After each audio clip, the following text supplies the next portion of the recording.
शिमला मस्जिद प्रकरण को लेकर प्रदर्शन कर रहे निहत्थे हिंदुओं पर लाठियां चलाए जाने की भाजपा ने की निंदा। भाजपा प्रदेश अध्यक्ष व पूर्व सीएम के सांसद गिरिराज सिंह ने भी सुक्खू सरकार पर लगाए अवैध मस्जिद को बचाने के आरोप। लाठीचार्ज से घायल हुए लोगों से मिलने आईजीएमसी पहुंचे पूर्व सीएम जयराम। शांतिपूर्ण ढंग से प्रदर्शन कर रहे स्थानीय लोगों व हिंदू संगठनों के कार्यकर्ताओं को जगह जगह रोकने के बाद भड़का प्रदर्शनकारियों का गुस्सा। पुलिस के अनुसार प्रोटेस्टर्स द्वारा बैरिकेडिंग तोड़े जाने व धक्का मुक्की के बाद की गई जवाबी कार्यवाही। नेता प्रतिपक्ष जयराम ठाकुर के साथ साथ हिमाचल के कैबिनेट मंत्री अनिरुद्ध सिंह भी कर चुके हैं विधानसभा में अवैध मस्जिद को तोड़े जाने की मांग। स्थानीय लोगों के अनुसार कोटी रियासत अथवा सरकारी जमीन पर सलीम टेलर व वक्फ बोर्ड ने अवैध कब्जा कर बनाई है मस्जिद। बरसों से चल रहे मुकदमे के दौरान एमसी कोर्ट द्वारा लगातार गलत आदमी को जारी किए जा रहे थे समन। शिमला शहर को छावनी में तब्दील किए जाने के बावजूद संजौली की अवैध मस्जिद के काफी करीब तक पहुंच चुके थे प्रदर्शनकारी। कुछ स्थानीय बुजुर्गों के अनुसार आजादी के बाद आज शिमला में हुआ अब तक का सबसे बड़ा प्रदर्शन। अवैध मस्जिद के खिलाफ हुए प्रोटेस्ट में आज महिलाओं ने भी लगाए वंदे मातरम व जय श्री राम के नारे। आज शिमला में जिस तरह से वर्तमान कांग्रेस सरकार ने मुख्यमंत्री श्री सुखविंदर सिंह सुक्खू जी ने निहत्थे लोगों के ऊपर लाठीचार्ज किया, वाटर कैनन से पानी की बौछार की, वो बहुत निंदनीय है। वो सामान्य जनमानस जो अपनी मांग को लेकर सड़कों पर उतरा, जिन्होंने अनाधिकृत रूप से बनी हुई मस्जिद के विरोध में एक प्रदर्शन रखा था और उस प्रदर्शन का नोटिस उन्होंने दिया था, उसके बावजूद बड़ी मात्रा में लाठीचार्ज करते हुए अनेक सामान्य लोग निहत्थे लोगों को घायल कर दिया गया और अनेक लोगों ने दौड़कर अपनी जान बचाई। ये सर्वथा निंदनीय है। जो 163 BNS लगा दी, मैं समझता हूं कि वो बिल्कुल इस तरह से कि लोगों की भावनाओं को दबाने का प्रयास है। 5 से ज्यादा लोग इकट्ठा नहीं हो सकते हैं और विभिन्न संगठनों के जो ऐसे लोग हैं जो समाज में अपनी आवाज उठाते रहते हैं, उनके घरों पर पहरा लगा दिया गया है, उनको घरों में ही रोक दिया गया है। ये स्थिति की आवश्यकता नहीं है इस तरह की। देश के अंदर एक साजिश चल रहा है और साजिश चले क्यों नहीं। राहुल गांधी और टुकड़े टुकड़े गैंग का समर्थन मिलता हो, PFI हमारे देवभूमि से लेके चाहे हिमाचल हो, चाहे उत्तराखंड हो, चाहे हिमालयन स्टेट हो, चाहे देश के अन्य भाग हो, जहां जहां हिंदू आबादी है और खाली है, वहां मुसलमानों को पेनिट्रेट कराओ और आने वाले दिन में इस्लामिक स्टेट घोषित करो।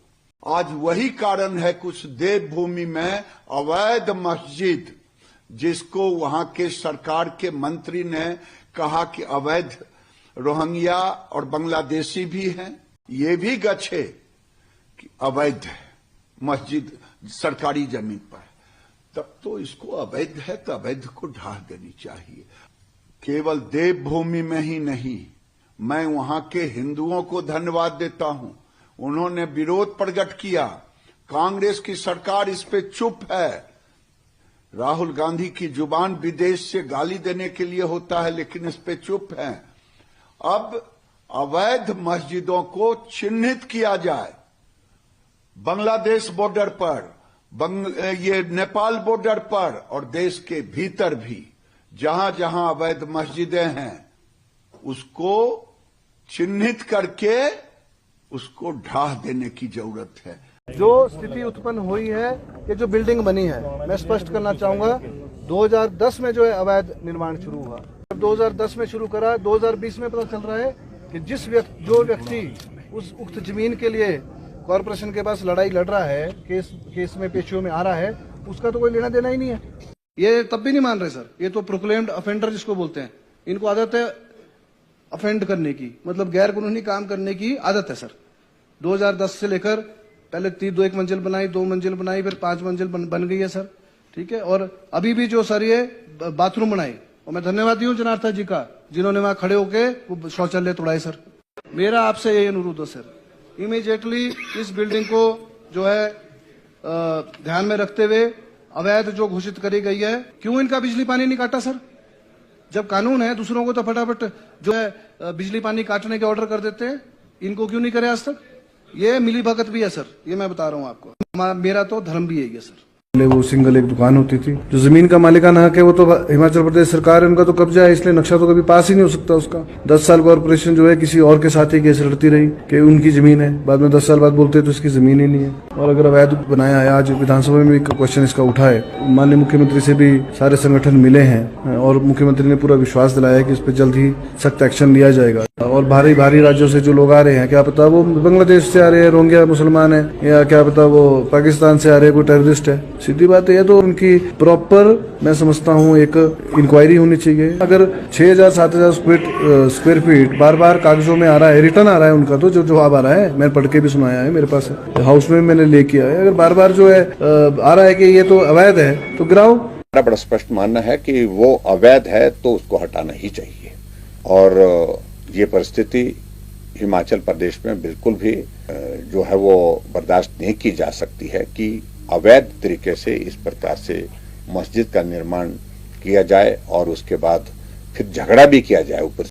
2012 से पहले मैं इस मस्जिद का अध्यक्ष रहा हूँ जी। 2010 से पहले एक्चुअली 12 से पहले मैं प्रेसिडेंट था, तो कोर्ट ने मुझे एक समन इशू किया था कि आप भी आइए, आप क्या बोलना चाहते हैं। तो मैं तो एक्चुअली कहीं बाहर था, मैं तो कल ही पहुंचा सवेरे, तो मैंने अपने 5-10 का टाइम दिया, तो 5-10 को उसका जवाब प्रॉपर कोर्ट को दे दूंगा। कम थी चीज़ का नक्शा जो एमसी को जमा करवाया था, उसके बाद एक्चुअली जो नोटिस था ना, वो नोटिस जो स्लीम टेलो को भेजते रहे, और उसमें उन्हें क्या त्रुटियां थी, एमसी क्या लिखता था, वो क्या जवाब देता था, और वो सारा क्लियर नहीं हो रही बात ना कि इन्हें क्या त्रुटियां निकाली एमसी ने नक्शे पे, उन्हें क्या जवाब दिया। अब बाहर का आदमी कैसे प्रधान बन गया? वो प्रधान एक्चुअली ने एक लोकल कमेटी गठित कर ली। इनका एक्चुअली हम हिमाचल के तो 2-3 आदमी हैं संजौली में, इनका संख्या ज़्यादा है, तो जब वहाँ पे हालात ऐसे तो अपने आप ही सब ने हेड ऑफ डिपार्टमेंट खुद ही बन गए मस्जिद के।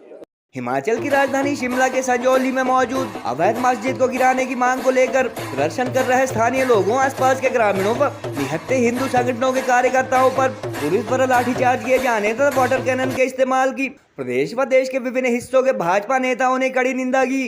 भाजपा प्रदेश अध्यक्ष डॉक्टर राजीव बिंदल व पूर्व मुख्यमंत्री जयराम ठाकुर ने शांतिपूर्ण ढंग से प्रदर्शन कर रहे हिंदू संगठनों के कार्यकर्ताओं व स्थानीय लोगों पर पुलिस के इस बर्बर एक्शन को अवैध मस्जिद को बचाने की कोशिश करार दिया। उन्होंने कहा कि लोगों की भावनाओं से जुड़े इस मामले को सरकार अवैध कब्जे का साधारण मामला साबित करने में लगी है और समय रहते अवैध मस्जिद को लेकर संतोषजनक कार्यवाही नहीं की जा रही है। भाजपा के फायर ब्रांड व हिंदूवादी नेता कहे जाने वाले गिरिराज सिंह ने संजौली की अवैध मस्जिद का जिक्र करते हुए कहा कि देश भर में अपराधियों का अड्डा बनती जा रही इस तरह की सभी इलीगल मस्जिद को तोड़ा जाना चाहिए। शिमला मस्जिद प्रकरण व यहाँ हिंदुओं पर हुए लाठीचार्ज को लेकर राहुल गांधी की चुप्पी पर भी उन्होंने सवाल उठाए और कहा कि अमेरिका व विदेशी धरती पर देश की छवि खराब करने संबंधी बयान जारी करने वाले कांग्रेस के आला नेता को इस मामले में अपनी चुप्पी तोड़नी होगी। जानकारी के अनुसार 1 व 5 सितंबर के बाद अवैध मस्जिद प्रकरण के खिलाफ हिंदू संगठनों व स्थानीय लोगों का यह तीसरा प्रोटेस्ट है और शहर के कुछ स्थानीय बुजुर्गों के अनुसार शिमला में किसी प्रदर्शन में आजादी के बाद संभवतः पहली बार इतनी भीड़ दिखी। हिमाचल की कांग्रेस तथा सुक्खू सरकार द्वारा पहले ही शिमला शहर को छावनी में तब्दील किया जा चुका था और पुलिस द्वारा जगह जगह रोके जाने से भड़के प्रदर्शनकारी अवैध मस्जिद के काफी समीप तक पहुंच चुके थे। लाठीचार्ज और वाटर कैनन के इस्तेमाल से हालांकि पुलिस ने हजारों प्रोटेस्टर्स को मस्जिद तक पहुंचने से रोका, मगर कुछ लोगों के घायल होने व कुछ को हिरासत में लिए जाने के बावजूद लंबे समय तक भीड़ सड़कों से नहीं हटी। वंदे मातरम, जय श्री राम के नारे लगाने वाली हिंदुओं की इस भीड़ में महिलाएं भी काफी संख्या में देखी गई।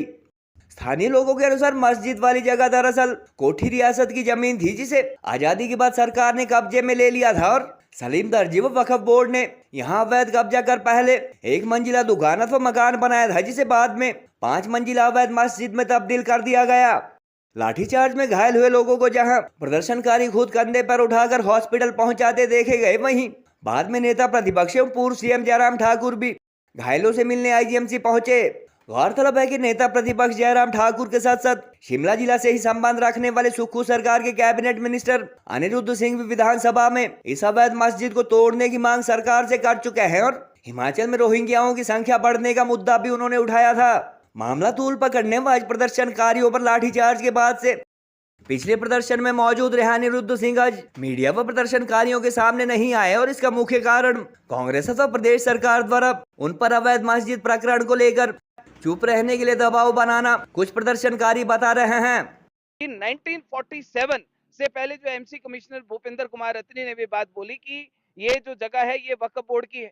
हमने कहा कि भैया 1947 से पहले के कागज भी तो निकालें, वो देखें कि किसकी जगह है। 1945, 1946 में ये जो राणा बहादुर सिंह है, कोटी रियासत, ये उनकी मलकियत है।